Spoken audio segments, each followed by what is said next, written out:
Today we start our fifth part of this book, so if you not listen our other, please check and listen, thanks. Chapter 25, Seeking the Buried Treasure. There comes a time in every rightly constructed boy's life when he has a raging desire to go somewhere and dig for hidden treasure. This desire suddenly came upon Tom. One day he sallied out to find Joe Harper, but failed of success. Next, he sought Ben Rogers. He had gone fishing presently. He stumbled upon Huck Finn. The red-handed Huck would answer. Tom took him to a private place and opened the matter to him confidentially. Huck was willing.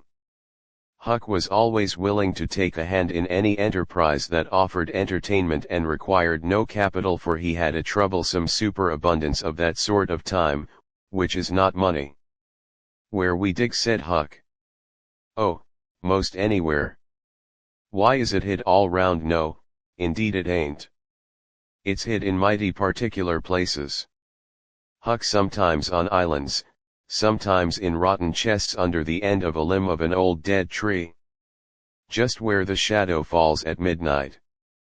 But mostly under the floor in haunted houses. Who hides it? Why, robbers, of course.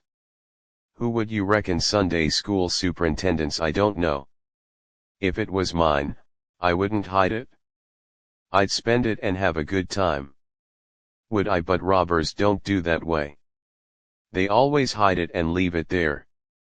Don't they come after it any more? No, they think they will, but they generally forget the marks, or else they die anyway. It lays there a long time and gets rusty. And by somebody finds an old yellow paper that tells how to find the marks. A paper that's got to be cipher over about a week, because it's mostly signs and hieroglyphics. Hero which hieroglyphics, pictures and things that don't seem to mean anything. If you got one of them papers, Tom, no. Well then, how are you going to find the marks? I don't want to find any marks. They always bury it under a haunted house, or on an island, or under a dead tree that's got one limb sticking out. Well, we've tried Jackson's Island a little, and we can try it again sometime. And there's the old haunted house up the Stillhouse branch. And there's lots of dead limb trees. Dead loads of them. Is it under all of them? How you talk? No. And how are you going to know which one to go for? Go for all of them. Why, Tom, it'll take all summer. Well, what of that? Suppose you find a brass pot with $100 in it. All rusty and gay, or a rotten chest full of diamonds. How's that? Huck's eyes glowed. That's bully. Plenty. Bully enough for me. Just you give me the $100 and I don't want no diamonds. All right. But I bet you I ain't going to throw off on diamonds. Some of 'em worth 20 apiece. There ain't any hardly. But it's worth 6 bits or $1. No. Is that so? Certainly anybody will tell you. So ain't you ever seen one? Huck, not as I remember. Oh, kings have SLAs of them. Well, I don't know no kings, Tom. I reckon you don't, but if you was to go to Europe, you'd see a raft of them hopping around. Do they hop, your granny? No. Well, what'd you say they did for SHS? I only meant you'd see 'em not hopping. Of course. What do they want to hop for? But I mean you just see 'em scattered around in a kind of a general way. Like that old humpbacked Richard. Richard, what's his other name? He didn't have any other name. Kings don't have any but a given name. No, but they don't. Well, if they like it, Tom, all right.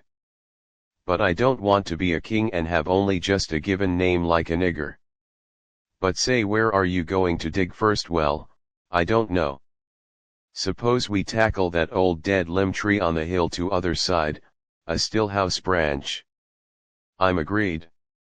So they got a crippled pick and a shovel and set out on their 3-mile tramp.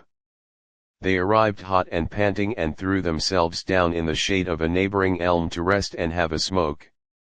I like this, said Tom. So do I. Say, if we find a treasure here, What are you going to do with your share? Well, I'll have pie and a glass of soda every day, and I'll go to every circus that comes along. I bet I'll have a gay time. Well, ain't you going to save any of it? Save it? What for? Why, so is to have something to live on by and by. Oh, that ain't any use. Pap would come back to this your town someday and get his claws on it, if I didn't hurry up. And I tell you, he'd clean it out pretty quick. What ya going to do with yarn, Tom? I'm going to buy a new drum and a sure enough sword and a red necktie and a bull pop-up and get married. Married? That's it, Tom. While you ain't in your right mind, wait, you'll see. Well, that's the foolish thing you could do. Look at Pap and my mother fight. Why, they used to fight all the time. I remember mighty well. That ain't anything. The girl I'm going to marry won't fight, Tom. I reckon they're all alike. They'll all comb a body. Now you better think about this a while. I tell you, you better. What's the name of the gal? It ain't a gal at all. It's a girl. It's all the same, I reckon. Some says gal.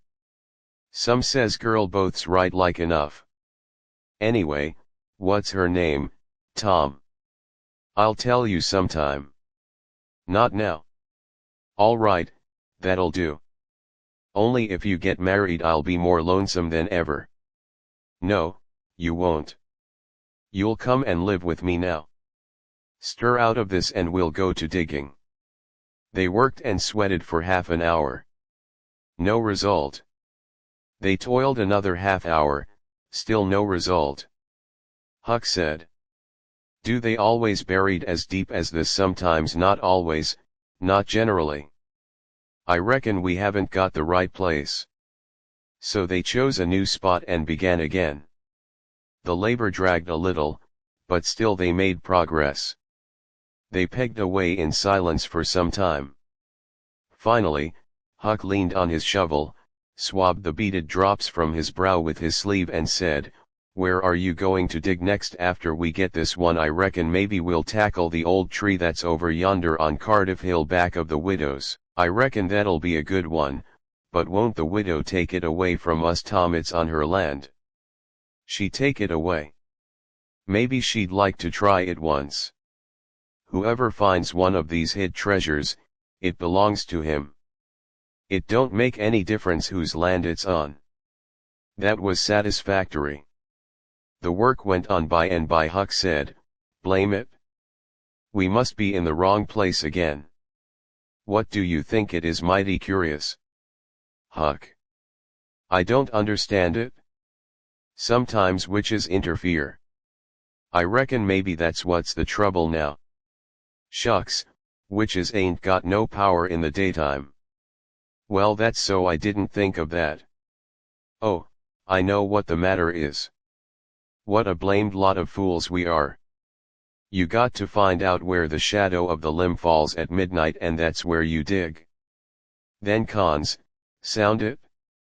We fooled away all this work for nothing. Now hang it all. We've got to come back in the night. It's an awful long way. Can you get out?" "I bet I will. We've got to do it tonight too, because if somebody sees these holes, they'll know in a minute what's here and they'll go for it." "Well, I'll come around and mow tonight." "All right, let's hide the tools in the bushes." The boys were there that night about the appointed time. They sat in the shadow waiting. It was a lonely place and an hour made solemn by old traditions. Spirits whispered in the rustling leaves, ghosts lurked in the murky nooks. The deep banging of a hound floated up out of the distance. An owl answered with his sol note. The boys were subdued by these solemnities and talked little. By and by they judged that 12 had come. They marked where the shadow fell and began to dig. Their hopes commenced to rise. Their interests grew stronger and their industry kept pace with it. The hole deepened and still deepened, but every time their hearts jumped to hear the pick strike upon something, they only suffered a new disappointment. It was only a stone or a chunk at last. Tom said, it ain't no use, Huck. We're wrong again. Well, but we can't be wrong. We spotted the shatter a dot. I know it, but then there's another thing. What's that? Why, we only guessed at the time, like enough it was too late or too early. Huck dropped his shovel. That's it? He said, that's the very trouble, we got to give this one up. We can't ever tell the right time, and besides, this kind of thing's too awful here, this time of night with witches and ghosts are fluttering around. So I feel as if something's behind me all the time, and I'm afeard to turn around because maybe there's others in front of waiting for a chance. I've been creeping all over ever since I got here. Well, I've been pretty much so too, Huck. They most always put in a dead man when they bury a treasure under a tree to look out for it. Lordy. Yes, they do. I've always heard that, Tom. I don't like to fool around much where there's dead people, a body's bound to get into trouble with them. Sure. I don't like to stir him up either. Suppose this one here was to stick his skull out and say something. Don't, Tom. It's awful. Well, it just is, Tuck. I don't feel comfortable a bit. Say, Tom, let's give this place up and try somewhere else. All right. I reckon we'd better. What'll it be? Tom considered a while and then said, the haunted house. That's it? Blame it. I don't like haunted houses, Tom. Why, there are a darn sight worse'n dead people. Dead people might talk maybe, but they don't come sliding around in a shroud when you ain't noticing and people over your shoulder all of a sudden and grit their teeth the way a ghost does. I couldn't stand such a thing as that, Tom. Nobody could. Yes, but Huck, ghosts don't travel around only at night. They won't hinder us from digging there in the daytime. Well, that's so, but you know mighty well. People don't go about that haunted house in the day nor the night. Well, that's mostly because they don't like to go where a man's been murdered anyway, but nothing's ever been seen around that house except in the night, just some blue light slipping by the windows. No regular ghosts. Well, where you see one of them blue lights flickering around, Tom, you can bet there's a ghost mighty close behind it. It stands to reason, because you know that they don't anybody but ghosts use them. Yes, that's so, but anyway, they don't come around in the daytime. So what's the use of our being afeard? Well, all right, we'll tackle the haunted house if you say so, but I reckon it's taken chances. They had started down the hill by this time. There in the middle of the moonlit valley. Below them stood the haunted house, utterly isolated, its fences gone long ago. Rank weeds smothering the very doorsteps, the chimney crumpled to ruin the window. Sashes vacant. A corner of the roof caved in. The boys gazed a while, half expecting to see a blue light flip past a window. Then, talking in a low tone as befitted the time and the circumstances, they struck far off to the right to give the haunted house a wide berth and took their way homeward through the woods that adorned the rearward side of Cardiff Hill. End of chapter 25. Chapter 26, Real robbers seized the box of gold. About noon the next day the boys arrived at the dead tree. They had come for their tools. Tom was impatient to go to the haunted house. Huck was measurably so also, but suddenly said, "Look here, Tom, do you know what day it is?" Tom mentally ran over the days of the week and then quickly lifted his eyes with a startled look in them. I never once thought of it, Huck." "Well, I didn't either, but all at once it popped onto me that it was Friday. Blame me, a body can't be too careful. Huck, we might have got into an awful scrape tackling such a thing on a Friday." "Might better say we would. There's some lucky days maybe, but Friday ain't. Any fool knows that." "I don't reckon you was the first that found it out, Huck." "Well, I never said it was, did I? And Friday ain't all neither." I had a rotten bad dream last night, dreamt about rats. No sure sign of trouble. Did they fight? No. Well, that's good, Huck. When they don't fight, it's only a sign that there's trouble around. All we got to do is to look mighty sharp and keep out of it. We'll drop this thing for today and play. Do you know Robin Hood, Huck? No. Who's Robin Hood? Why, he was one of the greatest men that was ever in England, and the best. He was a robber, cracky. I wished I was. Who did he rob? Only sheriffs and bishops and rich people and kings and such like, but he never bothered to poor. He loved him. He always divided up with them perfectly square. Well, he must have been a brick. I bet you he was, Huck. Oh, he was the noblest man that ever was. There ain't any such man. Now I can tell you he could lick any man in England with one hand tied behind him, and he could take his yubo and plug a 10-cent piece every time, a mile and a half. What's a yubo? I don't know. It's some kind of a bow, of course, and if he hit that dime only on the edge, he would sit down and cry and curse. But we'll play Robin Hood and it's not be fun. I'll learn you. I'm agreed. So they played Robin Hood all afternoon, now and then casting a yearning eye down upon the haunted house and passing a remark about the morrow's prospects and possibilities there. As the sun began to sink into the west, they took their way homeward toward the long shadows of the trees, and soon were buried from sight in the forest of Cardiff Hill. On Saturday, shortly after noon, the boys were at the dead tree again. They had a smoke and a chat in the shade, and then dug a little in their last hole.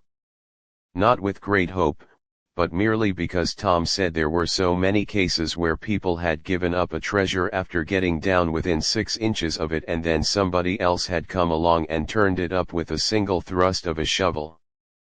The thing failed this time, however, so the boys shouldered their tools and went away feeling that they had not trifled with fortune, but had fulfilled all the requirements that belonged to the business of treasure hunting.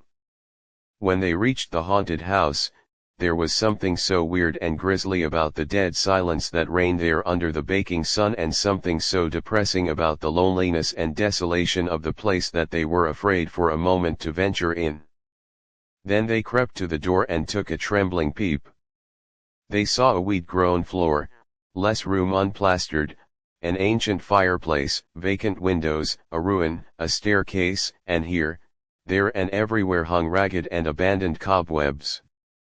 They presently entered softly with quick and pulses talking in whispers, ears alert to catch the slightest sound and muscles tense and ready for instant retreat. In a little while, familiarity modified their fears, and they gave the place a critical and interested examination, rather admiring their own boldness and wondering at it too. Next, they wanted to look upstairs. This was something like cutting off the retreat, but they got to daring each other, and of course there could be but one result. They threw their tools into a corner and made the ascent up. There were the same signs of decay in one corner. They found a closet that promised mystery, but the promise was a fraud. There was nothing in it. Their courage was up now and well in hand. They were about to go down and begin work. When said, "Tom, what is it?" whispered Huck, blanching with fright. "There. Hear it?" "Yes." "Oh my. Let's run." "Keep still. Don't you budge. They're coming right toward the door."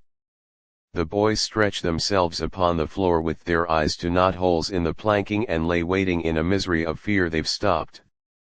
No coming. Here they are. Don't whisper another word." "Huck. My goodness, I wish I was out of this." 2 men entered. Each boy said to himself, "There's the old deaf and dumb Spaniard that's been about town once or twice lately. Never saw t'other man before." T'other was a ragged, unkempt creature with nothing very pleasant in his face. The Spaniard was wrapped in a array. He had bushy white whiskers, long white hair flowed from under his sombrero, and he wore green goggles. When they came in, Tether was talking in a low voice. They sat down on the ground facing the door with their backs to the wall, and the speaker continued his remarks. His manner became less guarded and his words more distinct as he proceeded. "No," said he. "I've thought it all over and I don't like it. It's dangerous." "Dangerous," grunted the deaf and dumb Spaniard, to the vast surprise of the boy's milk. So this voice made the boys gasp and quake. It was in Engine Joe's. There was silence for some time. Then Joe said, "What's any more dangerous than that job up yonder, but nothing's come of it.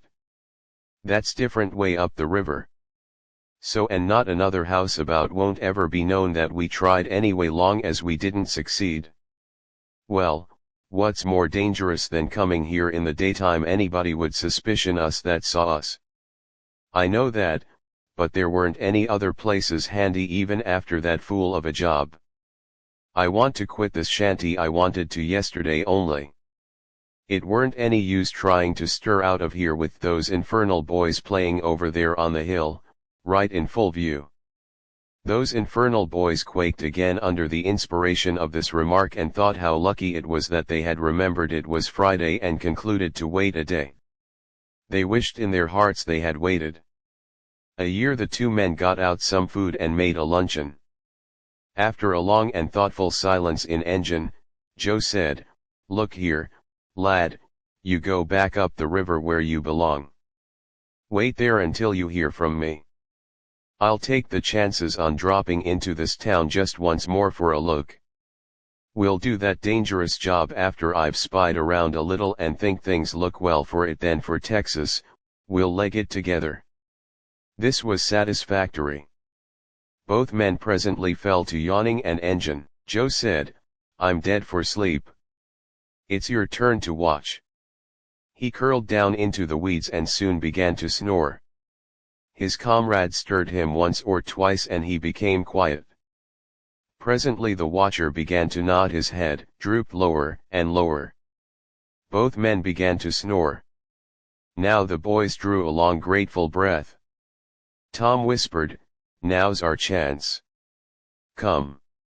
Huck said, "I can't, I dive they wis to wake."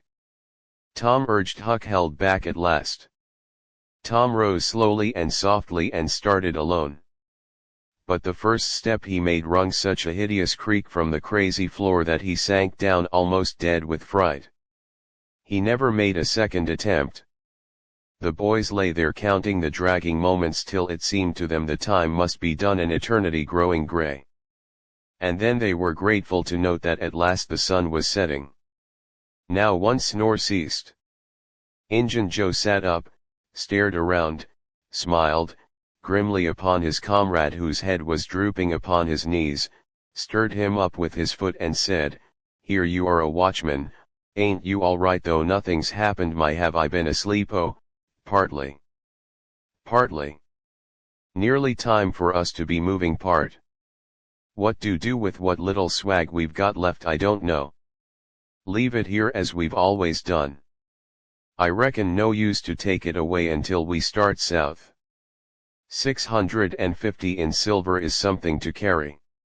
Well, all right, it won't matter to come here once more. No, but I'd say come in the night as we used to do. It's better. Yes, but look here, it may be a good while before I get the right chance at that job. Accidents might happen. Tain't in such a very good place. We'll just regularly bury it deep." "Good idea," said the comrade who walked across the room, knelt down, raised one of the rearward hearthstones and took out a bag that jingled pleasantly. He subtracted from it 20 or 30 for himself and as much for Engine Joe and passed the bag to the latter, who was on his knees in the corner, now digging with his bowie knife. The boys forgot all their fears, all their miseries in an instant with gloating eyes. They watched every movement. Luck. The splendor of it was beyond all imagination. 600 was money enough to make half a dozen boys rich. Here was treasure hunting under the happiest auspices. There would not be any bothersome uncertainty as to where to dig. They nudged each other every moment, eloquent nudges and easily understood, for they simply meant, "Oh, but ain't you glad now we're here?" Joe's knife struck upon something.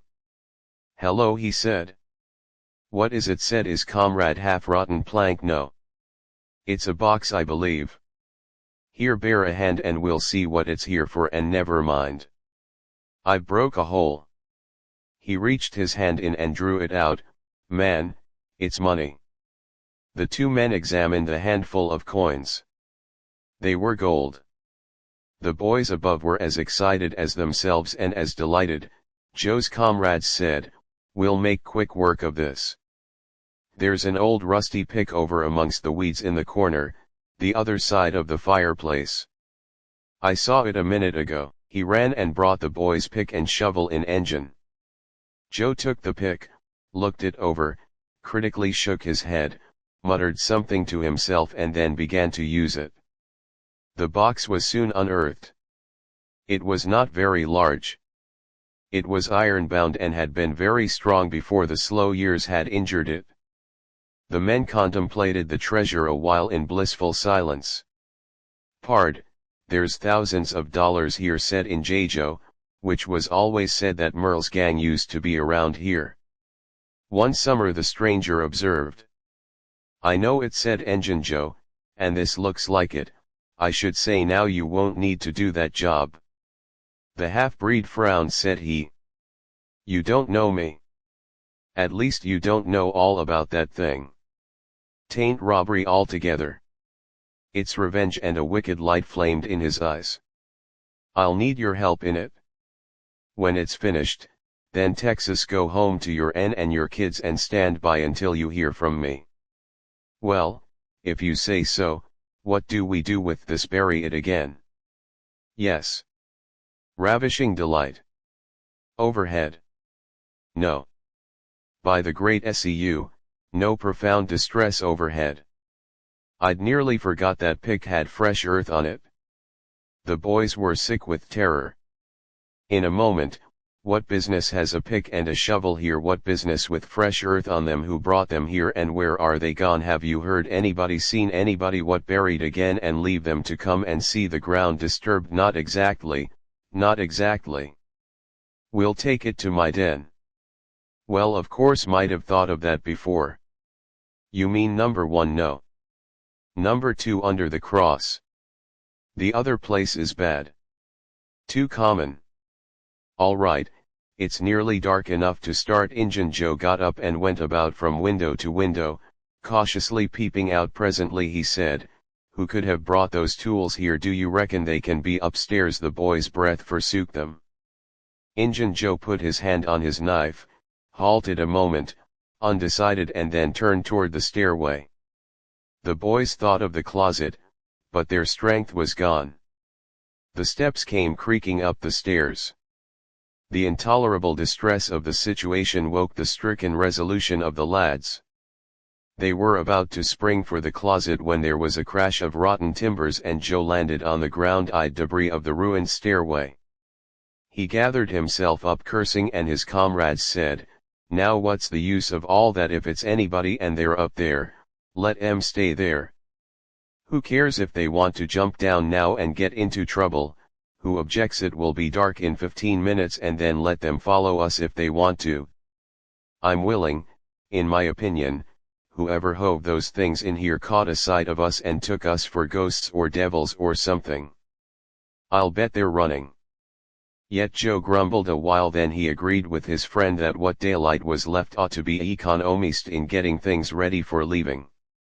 Shortly afterward, they slipped out of the house in the deepening twilight and moved towards the river with their precious box. Tom and Huck rose up weak but vastly relieved and stared after them through the chinks between the logs of the house.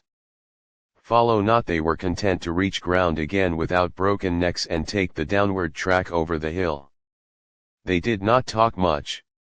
They were too much absorbed in hating themselves, hating the ill luck that made them take the spade and the pick there. But for that Injun, Joe never would have suspected he would have hidden the silver with the gold to wait there until his revenge was satisfied, and then he would have had the misfortune to find that money turn up missing. Bitter luck that the tools were ever brought there. They resolved to keep a lookout for that Spaniard when he should come to town, spying out for chances to do his revengeful job and follow him to number 2, wherever that might be. Then the ghastly thought to Tom: revenge. What if he means us, Huck? Oh, don't, said Huck, nearly fainting.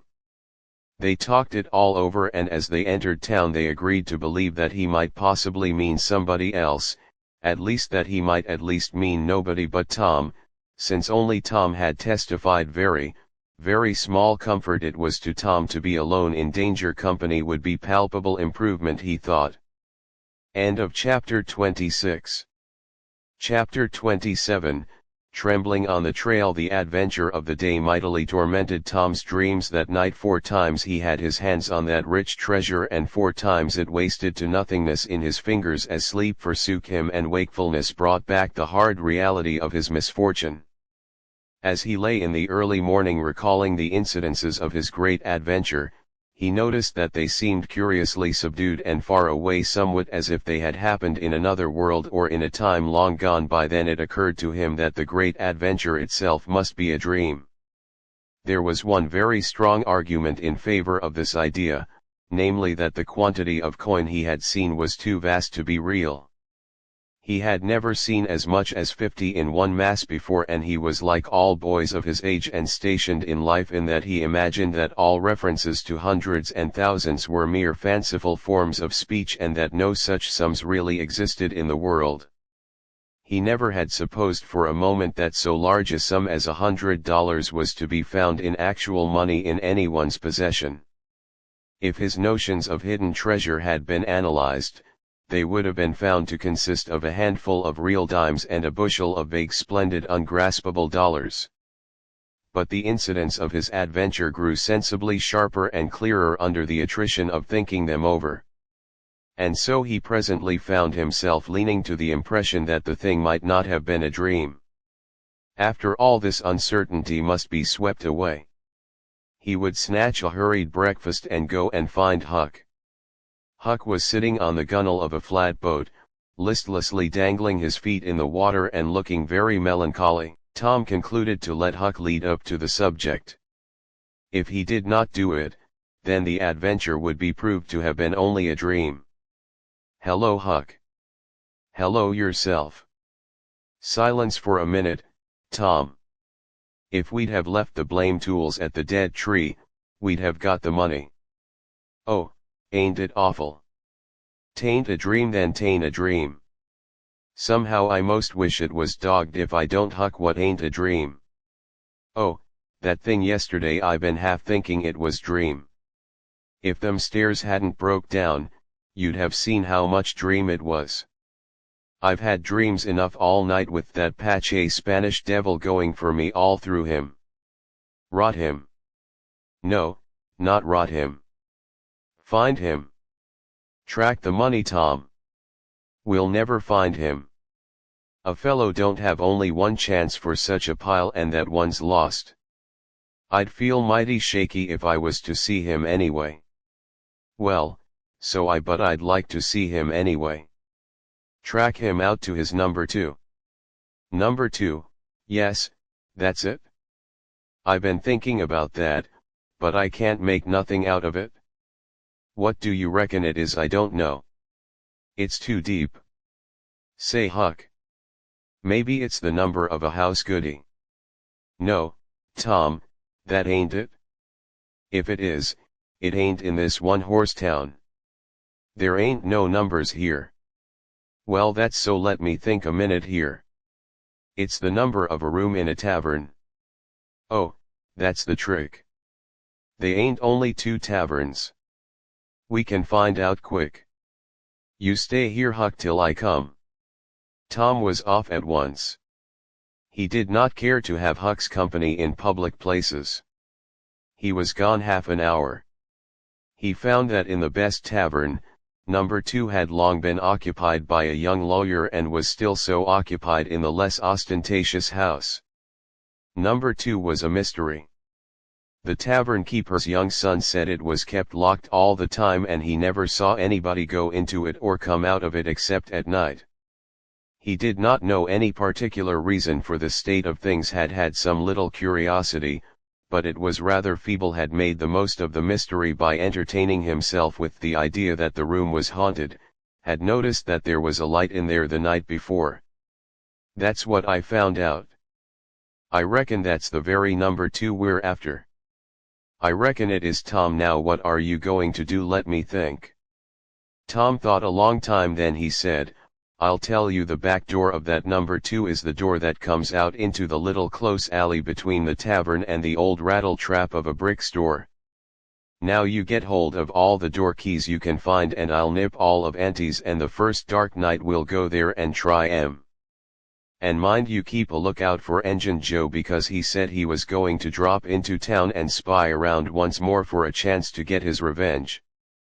If you see him, you just follow him, and if he don't go to that number 2, that ain't the place, Lordy. I don't want to follow him by myself. Why, it'll be a night. Sure. He might ever see you, and if he did, maybe he'd never think anything. Well, if it's pretty dark, I reckon I'll track him. I don't know. I'll try. You bet. I'll follow him. If it's dark, Huck, why, he might have found out he couldn't get his revenge and be going right after that money. It's so, Tom, it's so. I'll follow him. I will. By jingoes, now you're talking. Don't you ever weaken, Huck, and I won't. End of chapter 27. Chapter 28. In the lair of Injun Joe. That night Tom and Huck were ready for their adventure. They hung about the neighborhood of the tavern until after 9, one watching the alley at a distance and the other the tavern door. Nobody entered the alley or left it. Nobody resembling the Spaniard entered or left the tavern door. The night promised to be a fair one.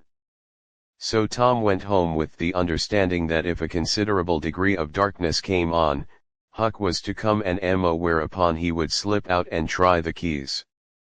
But the night remained clear and Huck closed his watch and retired to bed in an empty sugar hogshead. About 12 Tuesday the boys had the same ill luck also Wednesday, but Thursday night promised better. Tom slipped out in good season with his aunt's old tin lantern and a large towel to blindfold it with. He hid the lantern and sugar hogshead, and the watch began an hour before midnight. The tavern closed up and its lights, the only ones thereabouts, were put out. No Spaniard had been seen. Nobody entered or left the alley. Everything was auspicious. The blackness of darkness reigned.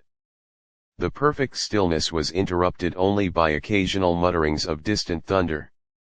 Tom got his lantern lit in the hogshead, wrapped it closely in the towel, and the two adventurers crept in the gloom toward the tavern.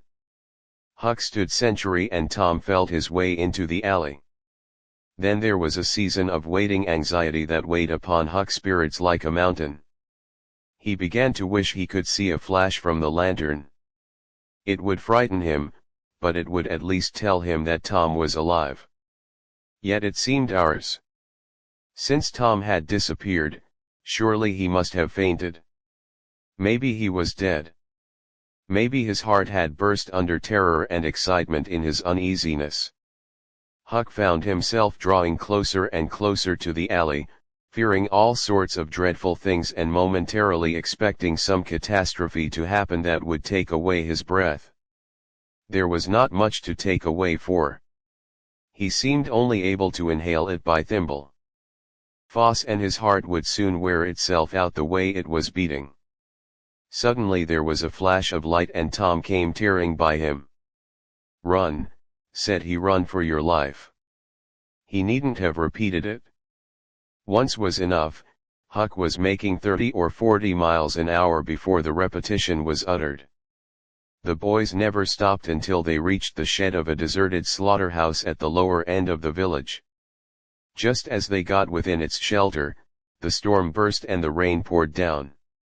As soon as Tom got his breath, he said, "Huck, It was awful. I tried 2 of the keys just as soft as I could, but they seemed to make such a power of a racket that I couldn't hardly get my breath. I was so scared they wouldn't turn in the lock either. Well, without noticing what I was doing, I took hold of the knob and open comes the door. It weren't locked. I hopped in and shook off the towel and Great Caesar's ghost. What you see, Tom? I most stepped onto engine Joe's hand. No. Yes, he was laying there sound asleep on the floor with his old patch on his eye and his arms spread out. Lordy, what did you do? Did he wake up? No. Never budged. Drunk. I reckon I just grabbed that towel and started. I had never thought of the towel. I bet. Well, I would.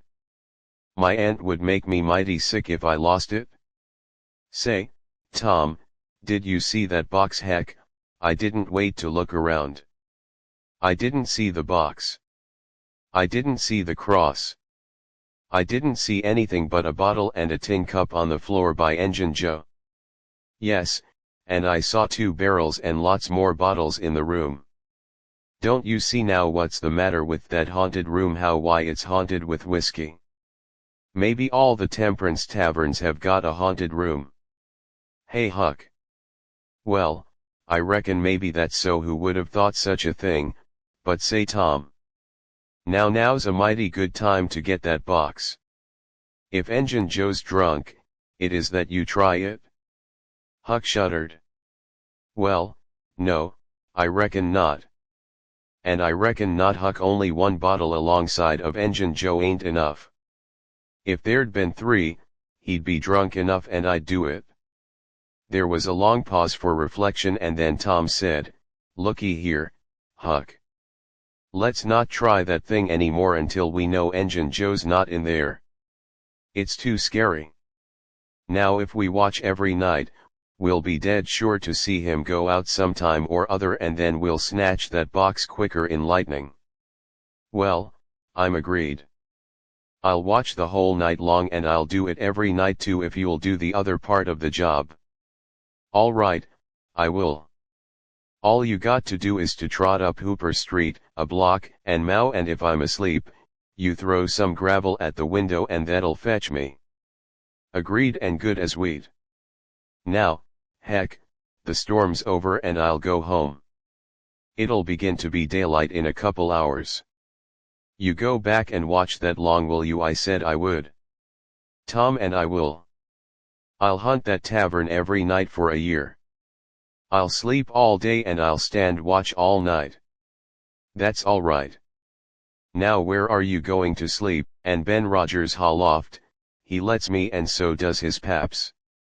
Nigger man, Uncle Jake.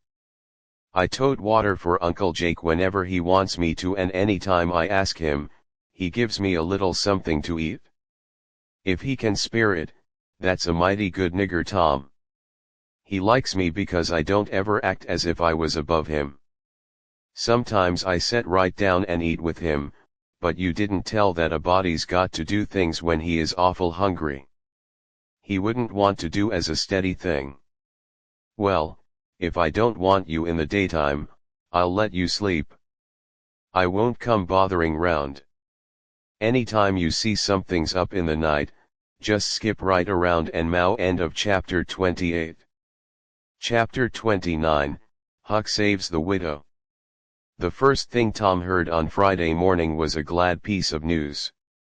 Judge Thatcher's family had come back to town the night before.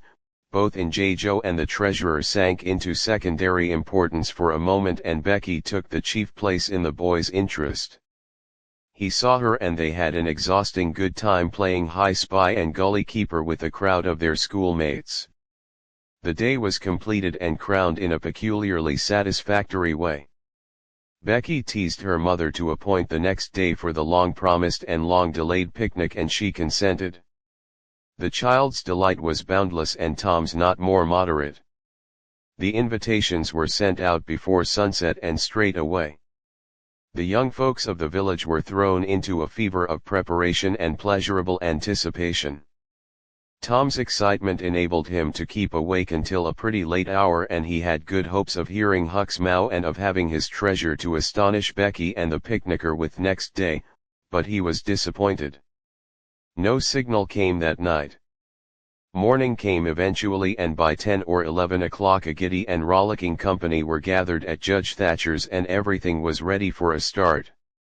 It was not the custom for elderly people to mar picnics with their presence. The children were considered safe enough under the wings of a few young ladies of 18 and a few young gentlemen of 23 or thereabouts. The old steam ferry boat was chartered for the occasion. Presently the gay throng filed up the main street laden with provision baskets. Sid was sick and had to miss the fun. Mary remained at home to entertain him. The last thing Mrs. Thatcher said to Becky was, "You'll not get back till late. Perhaps you'd better stay all night with some of the girls that live near the ferry landing, child." "Then I'll stay with Susie Harper, Mama." "Very well, and mind and behave yourself and don't be any trouble presently."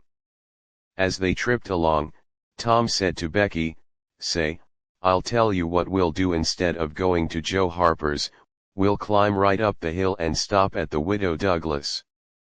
She'll have ice cream. She has it most every day, dead loads of it, and she'll be awful glad to have us." "Oh, that will be fun." Then Becky reflected a moment and said, "But what will Mama say?" "Well, how she'll ever know?" The girl turned the idea over in her mind and said, "I reckon it's wrong, but shucks, your mother won't know, and so what's the harm? All she wants is that you'll be safe, and I bet you she had said, 'Go there.' If she'd have thought about it, I know she would."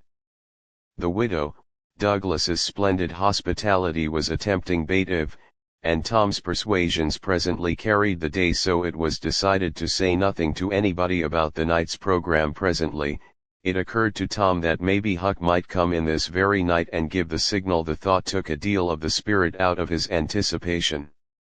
Still, he could not bear to give up the fun at Widow Douglas's, and why should he give it up? He reasoned. The signal did not come the night before, so why should it be any more likely to come tonight? The sure fun of the evening outweighed the uncertain treasure, and boy-like he determined to yield to the stronger inclination and not allow himself to think of the box of money. Another time that day, 3 miles below town, the ferry boat stopped at the mouth of the woody hollow and tied up. The crowd swarmed ashore, and soon the forest distances and craggy heights echoed far and near with shoutings and laughter. All the different ways of getting hot and tired were gone through with, and by the rovers straggled back to camp fortified with responsible appetites, and then the destruction of the good things began.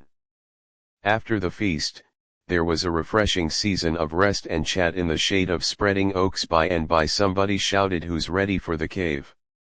Everybody was. Bundles of candles were procured, and straight away there was a general scamper up the hill. The mouth of the cave was up the hillside. An opening shaped like a letter A, its massive open door, stood unbarred. Within was a small chamber, chilly as an ice house and walled by nature with solid limestone that was dewy with a cold sweat. It was romantic and mysterious to stand here in the deep gloom and look out upon the green valley shining in the sun. But the impressiveness of the situation quickly wore off, and the romping began again. The moment a candle was lighted, there was a general rush upon the owner of it, a struggle and a gallant defense followed, but the candle was soon knocked down or blown out, and then there was a glad clamor of laughter and a new chase. But all things have an end by and by. The procession went filing down the steep descent of the main avenue, the flickering rank of lights, dimly revealing the lofty walls of rock almost to their point of junction 60 feet overhead. This main avenue was not more than 8 or 10 feet wide. Every few steps other lofty and still narrower crevices branched from it on either hand. For McDougall's cave was put a vast labyrinth of crooked aisles that ran into each other and out again and led nowhere. It was said that one might wander days and nights together through its intricate tangle of rifts and chasms and never find the end of the cave, and that might go down and still down into the earth, and it was just the same labyrinth underneath labyrinth and no end to any of them. No man knew the cave. That was an impossible thing. Most of the young men knew a portion of it, and it was not customary to venture much beyond this known portion. Tom Sawyer knew as much of the cave as anyone. The procession moved along the main avenue, some 3/4 of a mile, then groups and couples began to slip aside into branch avenues, fly along the dismal corridors and take each other by surprise. At points where the corridors joined again, parties were able to elude each other for the space of half an hour without going beyond the known ground. By one group after another came straggling back to the mouth of the cave, panting, hilarious, smeared from head to foot with tallow drippings, daubed with clay, and entirely delighted with the success of the day. Then they were astonished to find that they had been taking no note of time and that night was about at hand. The clanging bell had been calling for half an hour. However, this sort of close to the day's adventures was romantic and therefore satisfactory when the ferry boat with her wild freight pushed into the stream. Nobody cared. Sixpence for the wasted time, but the captain of the craft Huck was already upon his watch. When the ferry boat's lights went glinting past the wharf, he heard no noise on board, for the young people were as subdued and still as people usually are who were nearly tired to death. He wondered what boat it was and why she did not stop at the wharf, and then he dropped her out of his mind and put his attention upon his business. The night was growing cloudy and dark. 10 o'clock came and the noise of vehicles ceased. Scattered lights began to wink out. All straggling foot passengers disappeared. The village took itself to its slumbers and left a small watcher alone with the silence in the ghosts. 11 o'clock came and the tavern lights were put out, darkness everywhere. Now Huck waited what seemed a weary long time, but nothing happened. His faith was weakening. Was there any use? Was there really any use? Why not give it up and turn in? A noise fell upon his ear. He was all attention.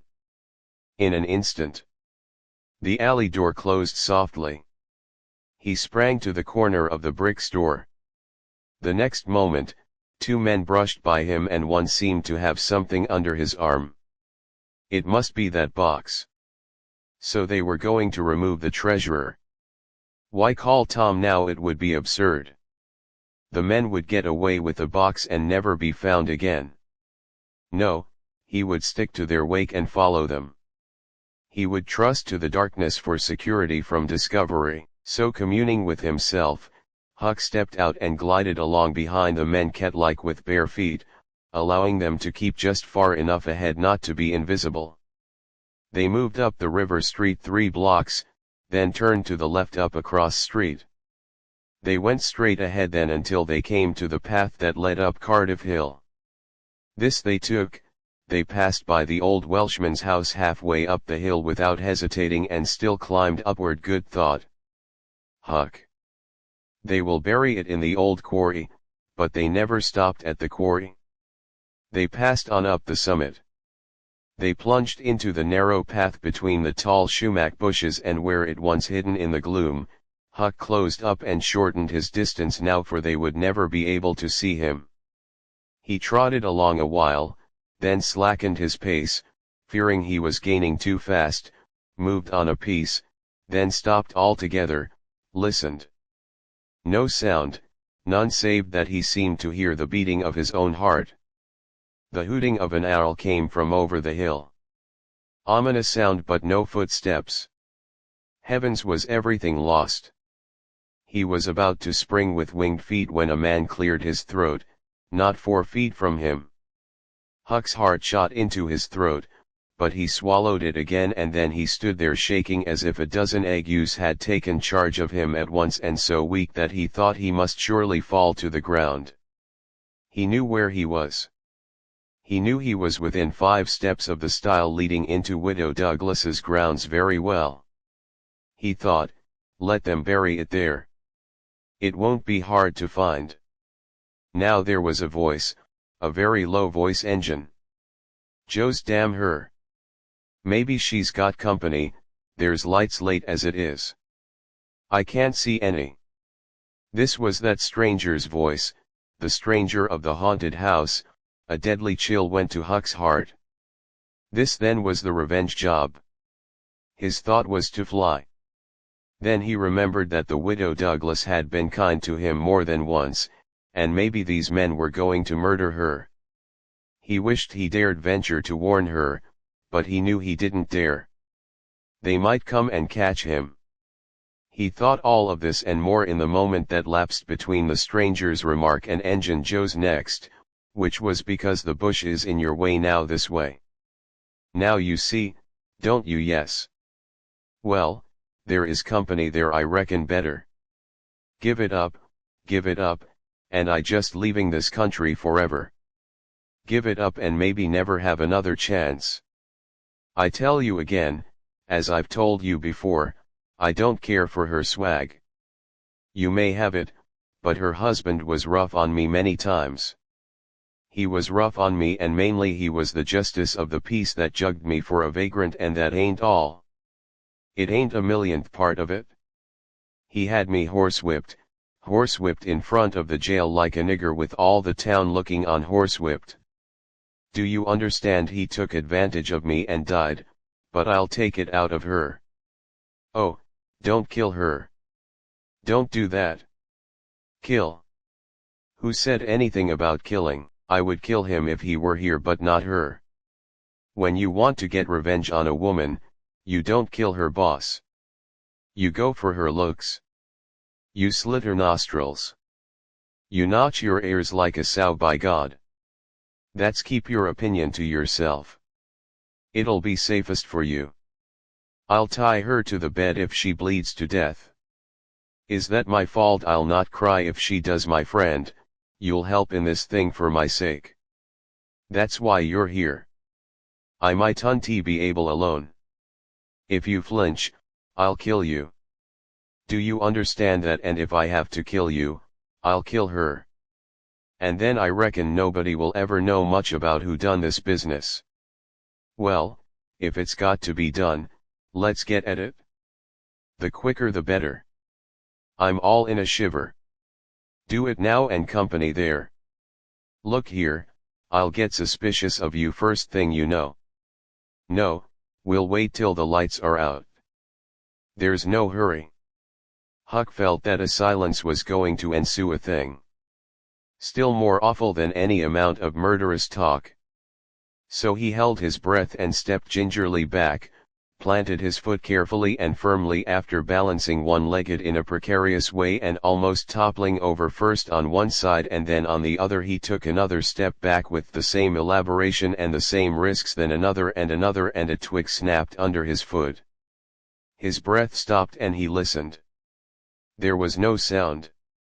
The stillness was perfect. His gratitude was measureless.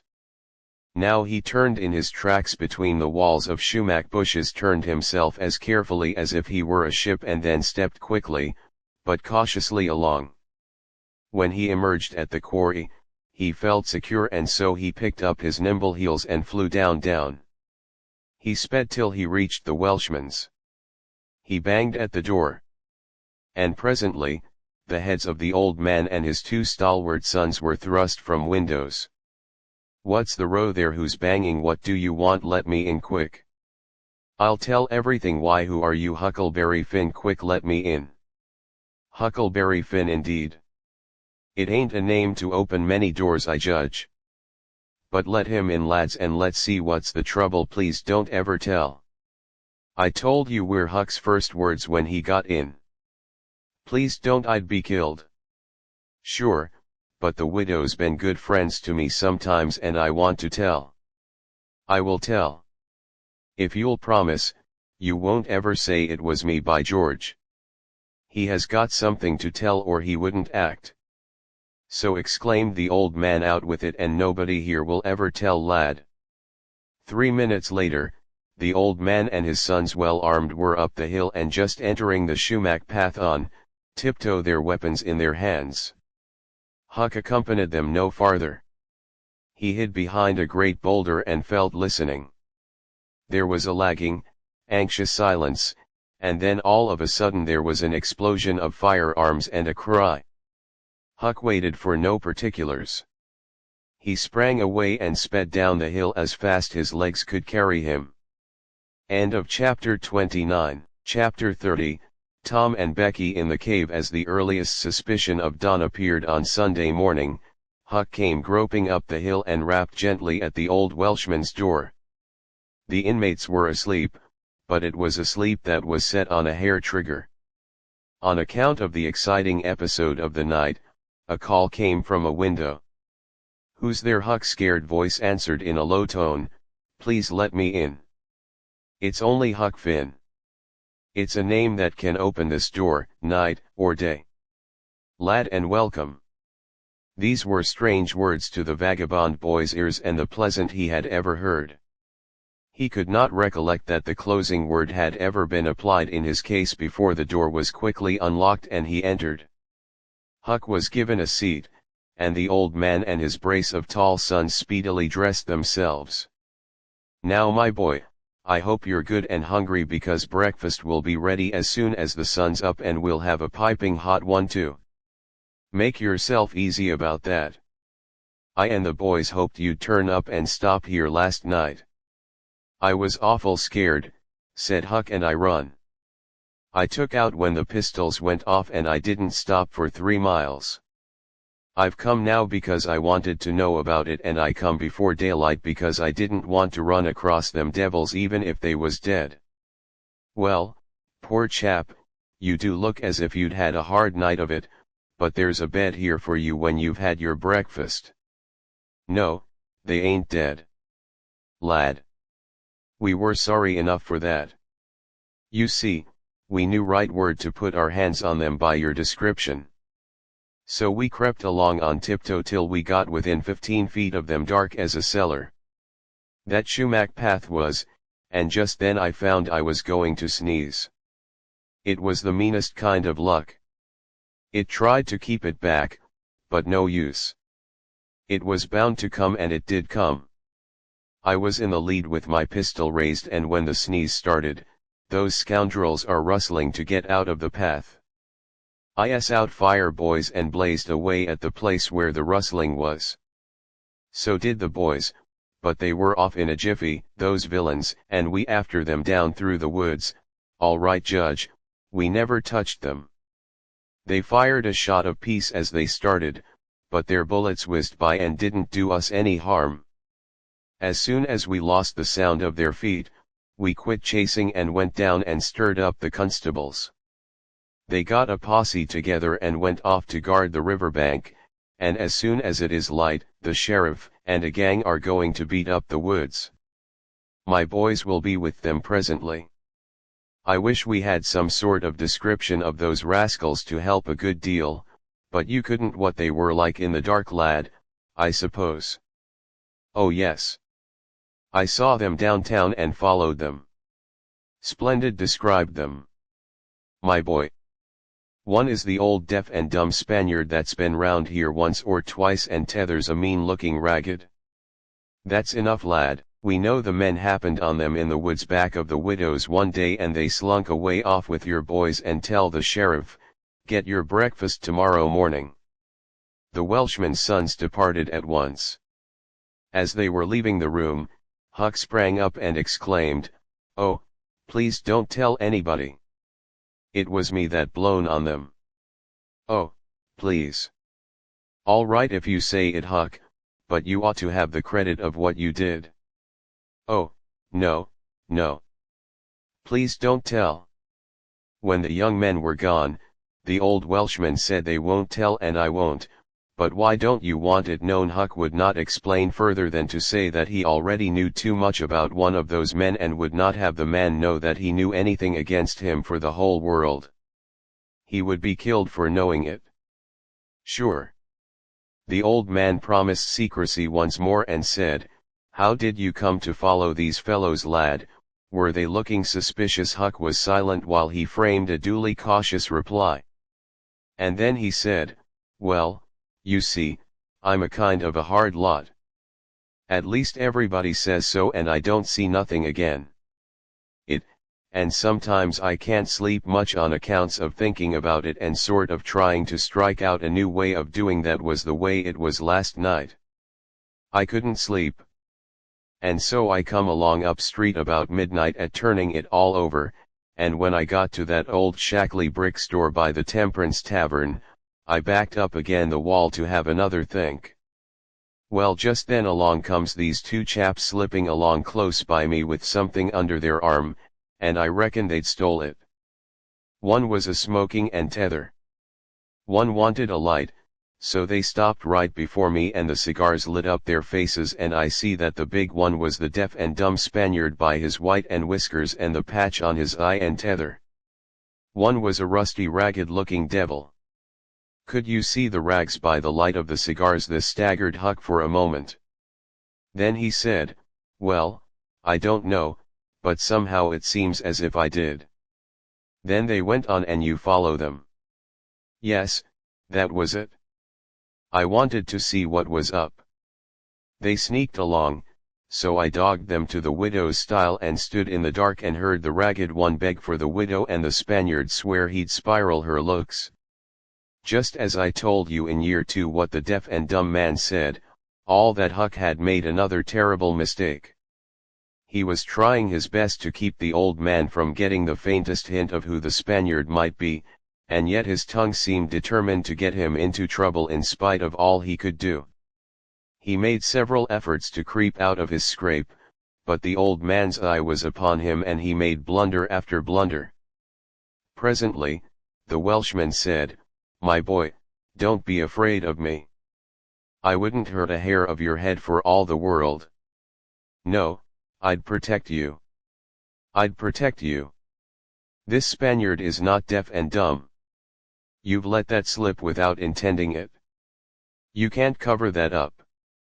Now, you know something about that Spaniard, that you want to keep dark now, trust me. Tell me what it is and trust me, I won't betray you." Ha looked into the old man's honest eyes a moment, then bent over and whispered in his ear, "'Tain't a Spaniard, it's Engine Joe." The Welshman almost jumped out of his chair in a moment. He said, "It's all plain enough now. When you talked about notching ears and the slitting noses, I judged that was your own embellishment because white men don't take that sort of revenge, but an engine, that's a different matter altogether." During breakfast, the talk went on, and in the course of it, the old man said that the last thing which he and his sons had done before going to bed was to get a lantern and examine the stile at its vicinity for marks of blood. They found none, but captured a bulky bundle of what if the words had been lightning. They could not have leapt with a more stunning suddenness from Huck's blanched lips. His eyes were staring wide now and his breath suspended, waiting for the answer. The Welshman started, stared in return 3 seconds, 5 seconds, 10, then replied, "Of burglars' tools." "Why, what's the matter with you?" Huck sank back, panting gently but deeply. Unutterably grateful, Welshman eyed him gravely, curiously, and presently said, "Yes, burglars. Tools. That appears to relieve you a good deal.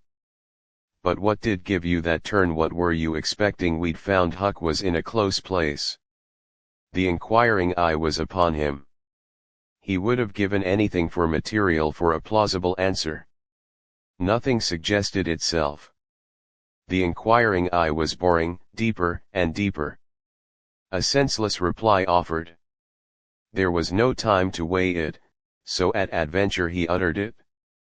"Feeble Sunday school books." Maybe poor Huck was too distressed to smile, but the old man laughed loud and joyously shook up the details of his anatomy from head to foot and ended by saying that such a laugh was money in a man's pocket because it cut down the doctor's bills, like everything. Then he added, "Poor old chap, you're white and jaded. You ain't well a bit.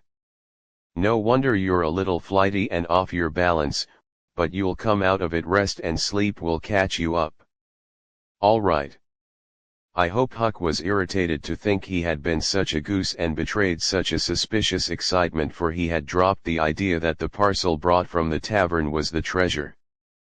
As soon as he had heard the talk at the widow's stile, he had only thought it was not the treasure. However, he had not known that it wasn't. And so the suggestion of a captured bundle was too for his self-possession. But on the whole he felt glad the little episode had happened. For now, he knew beyond all question that that bundle was not the bundle, and so his mind was at rest and exceedingly comfortable.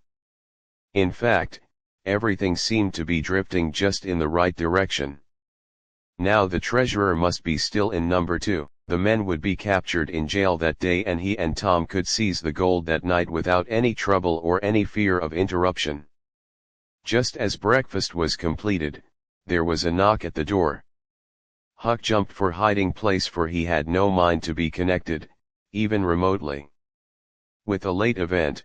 The Welshman admitted several ladies and gentlemen among them, the widow Douglas, and noticed that groups of citizens were climbing up the hill to stare at the stile. So the news had spread. The Welshman had to tell the story of the night to the visitors. The widow's gratitude for her preservation was outspoken. "Don't say a word about it, madam. There's another that you're more beholden to than you are to me and my boys maybe, but he don't allow me to tell his name. We wouldn't have been there. But for him, of course." This excited a curiosity so vast that it almost belittled the main matter, but the Welshman allowed it to eat into the vitals of his visitors and through them be transmitted to the whole town, for he refused to part with his secret. When all else had been learned, the widow said, "I went to sleep reading in bed and slept straight through all that noise. Why didn't you come and wake me?" We judged it weren't worthwhile. Those fellows weren't likely to come again. They hadn't any tools left to work with. And what was the use of waking you up and scaring you to death? My 3 Negro men stood guard at your house all the rest of the night. They've just come back." More visitors came, and the story had to be told and retold for a couple of hours more. There was no Sabbath school during day school vacation, but everybody was early at church. The stirring event was well canvassed. News came that not a sign of the 2 villains had been yet discovered. When the sermon was finished, Judge Thatcher's wife dropped alongside of Mrs. Harper as she moved down the aisle with the crowd and said, "Is my Becky going to sleep all day? I just expected she would be tired to death." "You are Becky?" "Yes," with a startled look. "Didn't she stay with you last night?" "Why no." Mrs. Thatcher turned pale and sank into a pew just as Polly, talking briskly with a friend, passed by. Polly said, "Good morning, Mrs. Thatcher." "Good morning, Mrs. Harper. I've got a boy that's turned up missing. I reckon my Tom stayed at your house last night, one of you, and now he's afraid to come to church. I've got to settle with him." Mrs. Thatcher shook her head feebly and turned paler than ever. "He didn't stay with us," said Mrs. Harper, beginning to look uneasy. A marked anxiety came into Aunt Polly's face. "Joe Harper. Have you seen my Tom this morning?" "No, ma'am." "When did you see him last?" Joe tried to remember but was not sure he could say. The people had stopped moving out of church. Whispers passed along and oding uneasiness took possession of every countenance. Children were anxiously questioned and young teachers, they all said they had not noticed whether Tom and Becky were on board the ferry boat. On the homeward trip, it was dark. No one thought of inquiring if anyone was missing. One young man finally blurted out his fear that they were still in the cave. Mrs. Thatcher swooned away. Aunt Polly fell to crying and wringing her hands. The alarm swept from lip to lip, from group to group, from street to street, and within 5 minutes the bells were wildly clanging and the whole town was up. The Card of Hill episode sank into instant insignificance. The burglars were forgotten. Horses were saddled. Skiffs were manned. The ferry boat ordered out, and before the horror was half an hour old, 200 men were pouring down high road and river toward the cave. All the long afternoon, the village seemed empty and dead. Many women visited Aunt Polly and Mrs. Thatcher and tried to comfort them. They cried with them too, and that was still better than words. All the tedious night, the town waited for news, but when the morning dawned at last, all the word that came was send more candles and send food. Mrs. Thatcher was almost crazed, and Aunt Polly also. Judge Thatcher sent messages of hope and encouragement from the cave, but they conveyed no real cheer. The old Welshman came home toward daylight spattered with candle grease, smeared with clay and almost worn out. He found Huck still in the bed that had been provided for him and delirious with fever. The physicians were all at the caves. So the widow Douglas came and took charge of the patient. She said she would do her best by him because whether he was good, bad, or indifferent, he was the Lord's, and nothing that was the Lord's was a thing to be neglected. The Welshman said Huck had good spots in him, and the widow said, "You can depend on it. That's the Lord's mark. He don't leave it off. He never does, puts it somewhere on every creature that comes from his hands." Early in the forenoon parties of jaded men began to straggle into the village, but the strongest of the citizens continued searching. All the news that could be gained was that remoteness of the cavern were being ransacked that had never been visited before, that every corner and crevice was going to be thoroughly searched, that wherever one wandered through the maze of passages lights were to be seen flitting hither and thither in the distance, and shoutings and pistol shots sent their hollow reverberations to the ear down the somber aisles in one place far from the section usually traversed by tourists. The names Becky and Tom had been found, traced upon the rocky wall with smoke, and near at hand a grease-soiled bit of ribbon. Mrs. Thatcher recognized the ribbon and cried over it.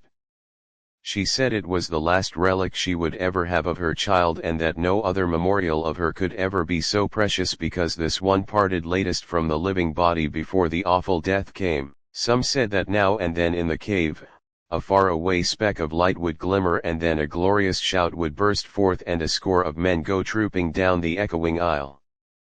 And then a sickening disappointment always followed. The children were not there. It was only a searcher's light.